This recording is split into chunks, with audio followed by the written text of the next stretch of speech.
Hello दोस्तों, H के study में आपका स्वागत है। हम लोग यूपी पीसीएल जेईई के लिए हिंदी पढ़ रहे हैं एंड ऑल कॉम्पिटिटिव के लिए। तो आइए शुरू करते हैं। इसके पहले हम लोग सर्वनाम, संज्ञा ये सब देख चुके हैं। आज हम लोग देखेंगे विशेषण क्या होता है। तो आइए शुरू करते हैं। विशेषण तो जो शब्द संज्ञा, नाउन या प्रोनाउन की विशेषता या खासियत बताते हैं उन शब्दों को विशेषण कहा जाता है। जातिवाचक संज्ञाओं का अर्थ सीमित करते हैं। ये क्या करते हैं? जातिवाचक संज्ञाओं का जो अर्थ होता है वो सीमित रखते हैं। अब देखेंगे हम लोग विशेष्य क्या होता है। तो जिन शब्दों की विशेषता या खासियत बताई जाती है उन शब्दों को विशेष्य कहते हैं। तो जिन शब्दों की विशेषता या खासियत बताई जाती है उन्हीं शब्दों को विशेष्य कहा जाता है। अब बात करते हैं प्रविशेषण क्या होता है। तो वो शब्द जो विशेषण की भी विशेषता या खासियत बताते हैं उन शब्दों को प्रविशेषण कहते हैं। मतलब जो विशेषण की विशेषता बताते हैं उन्हें प्रविशेषण कहा जाता है। जैसे देखेंगे मुन्ना बहुत बुद्धिमान है। इसमें देखिए बुद्धिमान है कौन है? मुन्ना है। तो इसमें बहुत जो है वो क्या है? प्रविशेषण है। और बुद्धिमान क्या है? वो विशेषता मतलब विशेषण है। और मुन्ना क्या है? विशेष्य है, व्यक्तिवाचक संज्ञा। अब बात करते हैं हम लोग विशेषण के प्रकार। तो विशेषण के 4 प्रकार होते हैं या 4 भेद होते हैं। कौन कौन से होते हैं? पहला है आपका गुणवाचक विशेषण, दूसरा है आपका संख्यावाचक विशेषण, तीसरा है आपका परिमाणवाचक, चौथा है आपका सार्वनौमिक विशेषण। अब हम लोग बात करते हैं गुणवाचक विशेषण की।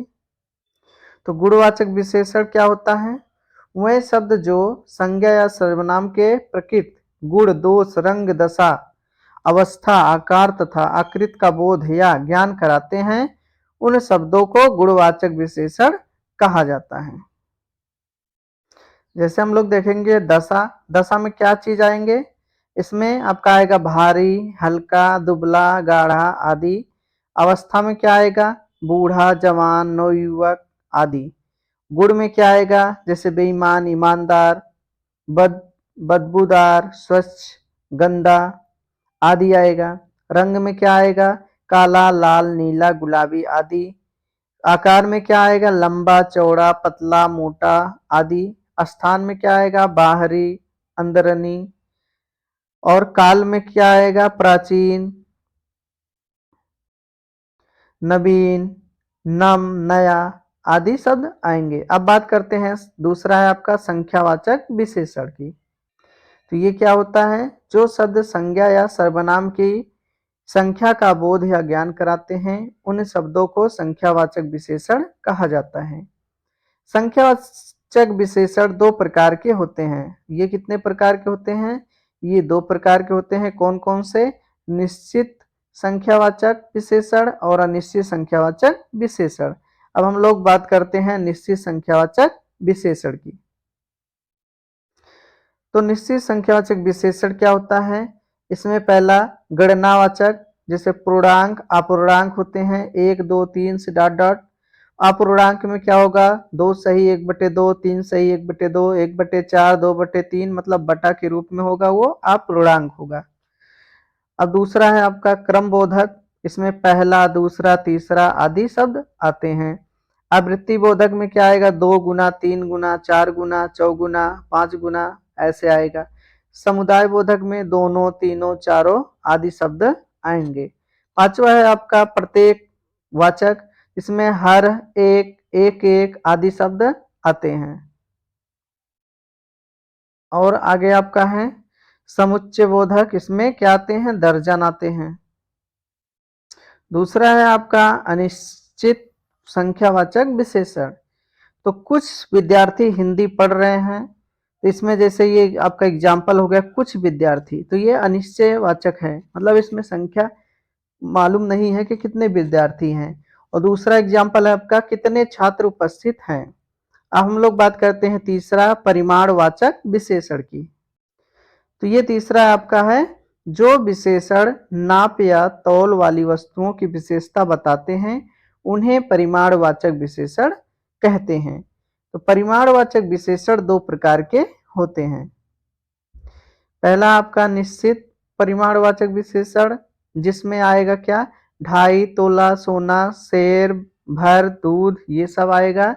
और दूसरा है आपका अनिश्चित परिमाणवाचक विशेषण, इसमें आपका आएगा थोड़ा दूध।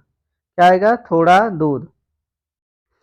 आगे है आपका चौथा है सार्वनामिक विशेषण। तो इसमें क्या चीज होता है, इसकी परिभाषा क्या है, जो सर्वनाम विशेषण का काम करते हैं या जो सर्वनाम संज्ञा की विशेषता बताते हैं, उन शब्दों को सार्वनामिक विशेषण कहते हैं।